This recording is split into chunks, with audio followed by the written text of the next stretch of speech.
So what if we told you that something that you may be consuming every day has been linked to health concerns, including potential carcinogenic effects, hyperactivity in children, allergic reactions, and possibly cancer? Oh, God. Pretty scary. So today we're going to talk all about it, and it's red dye. And it is a current event for us in the U.S. right now. And that's what really brought us to want to talk about this, because our daughter had to do a current events article that we worked on, a current events paper over the weekend. And she chose to do an article on red dye. And it really made me think, like, I know my kids are very, like, they understand red dye, and it's because of us. But I think about how many people, they hear about the red dye and they think they may be avoiding it, but you also don't really know where it hides. Yeah. Oh, yeah, sure. So we want to go into the detail. Okay, so what is red dye? So we're going to start, right? Red dye refers to any coloring agent, either natural or synthetic, used to impart a red hue to foods, cosmetics, textiles, or other products. The term can encompass a wide variety of substances categorized in two main types. So we have our natural and our synthetic. So our natural red dyes, the ones we want, are typically come from beetroot extract or annatto. Yeah. There was another one that said carmine, which is made from an insect, actually, that's been used for centuries. But the beetroot extract, we know it's a plant-based dye used in foods and beverages. We know it comes from the beetroot. We use that in our super reds. I have these up here because they're red. Our super reds and our E3. Yeah. And then annatto is extracted from the seeds of the, you know how to say it? Achiote tree that produces a reddish orange color. Annatto extract is in our children's gummy multivitamins. So then we have the synthetic dyes, which is really what we're honing into today. And it's specifically our red 40 and red 3. Those are the ones that are really in the hot seat. Those are the ones that are known to cause the most adverse side effects. So red 40, red 3. All right. Anything to add to that? Just that, if we're talking about red dyes, we're really talking about being aware of, like, unnatural substances that are in our food and water, food, of course, supplement, and prescription drug supply too. Yeah. Really, I mean, what do you think gives that amoxicillin capsule its color, or or it's the Tylenol suspension or whatever? Right.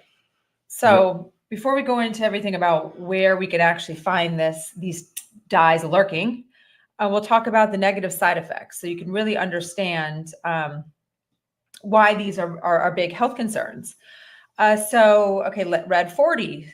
Okay, allergic reactions, skin rashes, hives, swelling, particularly for those sensitive to dyes. Okay, some people don't have that sensitivity. Hyperactivity in children. And I hate this so much because if I got $1 for the amount of times I had an email asking of, like, what can I do for my child? He has ADHD, or he's hyperactive all the time. And then I think about what our kids eat and what they go to school and eat. And sorry if you're a teacher, and if you are, hopefully you don't do this, but, like, you give out Skittles for rewards.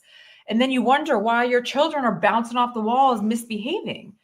That's red dye. All those candies, all those gummies, unless you're buying the organic, non-toxic ones, I mean, you're giving these children red dye and then questioning why on earth that they have hyperactivity or ADHD, or the juices that they drink. I mean, you go through the kids' lunch line at school, and gosh, it just really infuriates me, because we personally, as adults, can make better choices. We're smarter. We have more self-control, more awareness, but our kids don't, right? They have shiny object syndrome. They are in a lunch line and they see some candy over there. They're going to get the candy, or they're going to get the red juice or the red Jello, right? So hard for me to think about this with children. Okay, so beyond hyperactivity in children, behavioral issues just across the board, mood swings, irritability, headaches. I mean, we all get that. Have you ever wondered, like, it may be coming from something you're eating with dyes in it? The potential carcinogenic concerns. So animal studies suggest that links to tumors. Studies are not conclusive for humans, but we're also going to go into, maybe when we go into, like, policies and stuff, we'll talk about why. And then gastrointestinal distress. So some people may get upset stomach, diarrhea, nausea. And I feel like these are symptoms that many of us have. So it can be so confusing if you're just putting something into your body that you shouldn't be every day, or even Did you mention the thyroid, carcinogenic thyroid medullary? No, because that was the big one for red 3. Oh, red 3. Oh, okay. So, but let's go. Okay, then there's red 3. We don't see this as much as red 40, but red 3 has been subject to stricter regulations in some countries due to these concerns. Thyroid tumors in animal studies. Inconclusive, though. They don't have conclusive data on that. Right. That's part of the issue, too. Mm-hmm. It just hasn't really been looked at in the last decade or so, whatever. Right. However long it's been. High doses have been linked to thyroid tumors in lab animals, leading to partial bans in some regions. I mean, right. Partial. Right. It's tough. Same thing. Hyperactivity and behavioral concerns. Same thing as red 40. Photosensitivity. So some individuals may experience sensitivity to sunlight. Mm-hmm. Again, allergic reactions. So the FDA has approved these dyes for limited use. But if you know that something has this potential side effect, like why even limit it? Or if the government's not limiting it, why do you want to limit it? Why do you want to just take a little bit of it? That's it's crazy. The European Union does have regulations that are much stricter, and if a red dye is used, it requires a very strict warning label. So I would think if you're going to buy something, say, it gave an example about the maraschino cherries, right? Mm-hmm. They're in the red. It gave an example of that, and I don't know this, but in the European Union, they're still allowed to use red dye in there, but it has a smack dab label on it. Now, if you're going to go buy something and then you see a warning label about consuming something, I would definitely think twice about putting that on my body, right?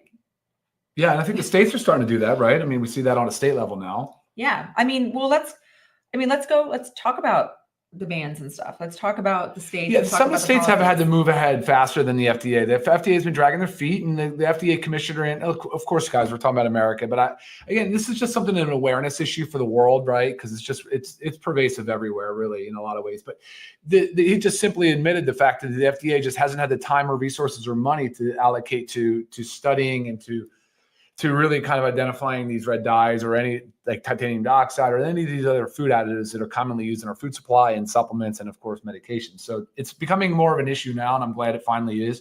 Many of us have known this for years. We've known it. A lot of you guys joining today have known this, right? And so it's time. In some states like New York and California and Illinois and there's more than those, but they've already banned a lot of these. They've banned titanium dioxide and red dye from some of the foods. But I wanted to read you something from the FDA real quick. So it said the FDA states that these artificial colors in your vitamins are added to offset color loss due to exposure to light, air, temperature extremes, moisture, and storage conditions. To correct natural variations in color, enhance colors that occur naturally, provide color to colorless and fun foods. Fun food. Right. I don't know about you guys, but do you really care if the color is worn off or doesn't look as vibrant or bright? Right. But this is the problem. So this came also from the article that we're reading with our daughter.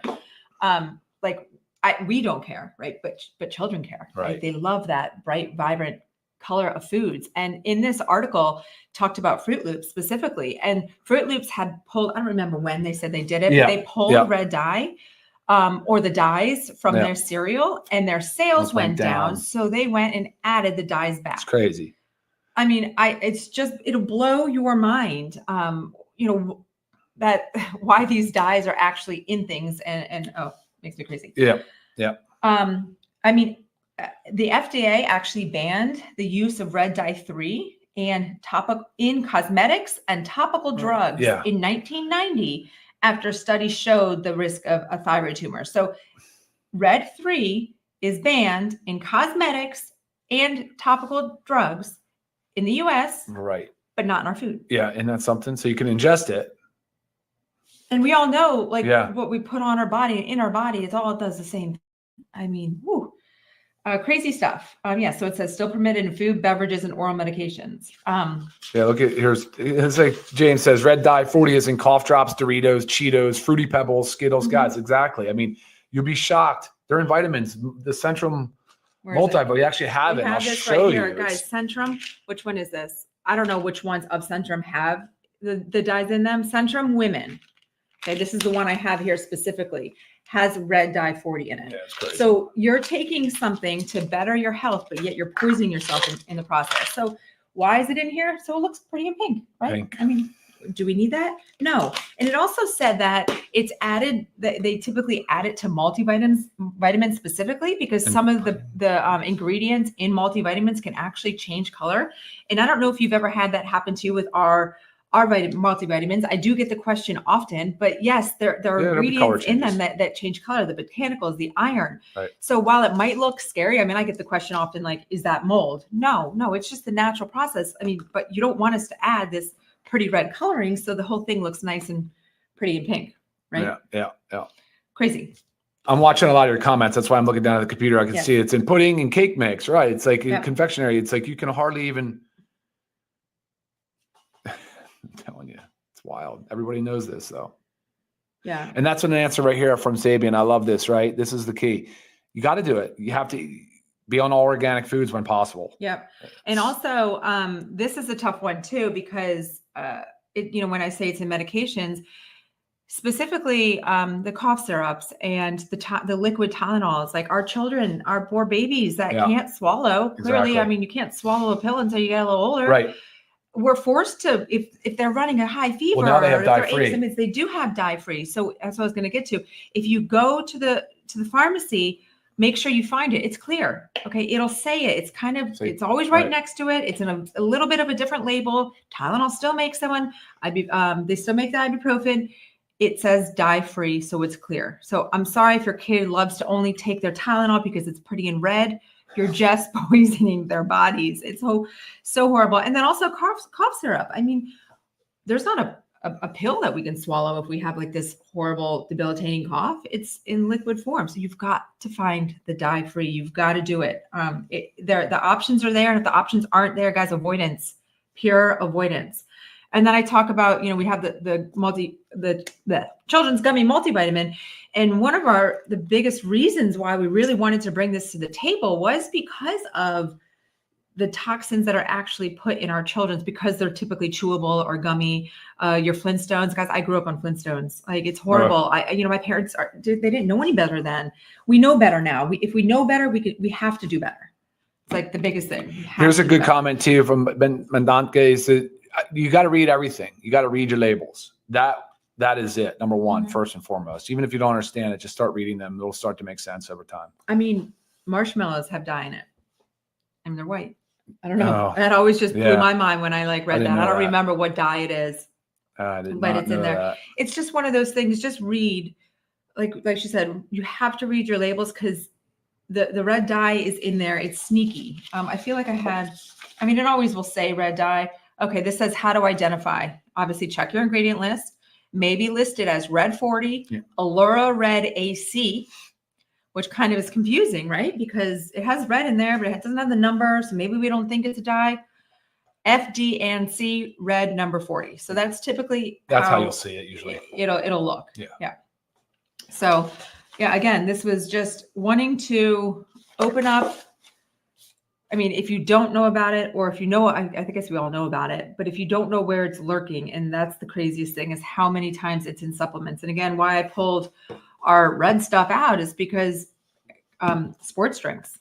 It's very, very common additive in sports drinks, which is, our E3 is a great sports drink. Also, those already pre-made ones, right, that you buy. I mean, read everything. Your Gatorade. Right? It's in Gatorade, right? Yeah. Oh, yeah. Yeah. So like Gatorade, I mean, that has been advertised for years. Well, when it first came out, it was actually a pretty clean beverage. Okay. So it's No, they've changed the formula many, many times. Some really way more sugars, way more additives, way more colors. Oh yeah. So I mean, you have a sweaty event, or you just finished an athletic game or something, and you want to quench your thirst, and there's that Gatorade. No, no, you're just putting the poisons in you. So, I mean, again, these options are available, and we will continue to bring you guys the dye-free options. I mean, you know that we're never going to use them, but we wanted to,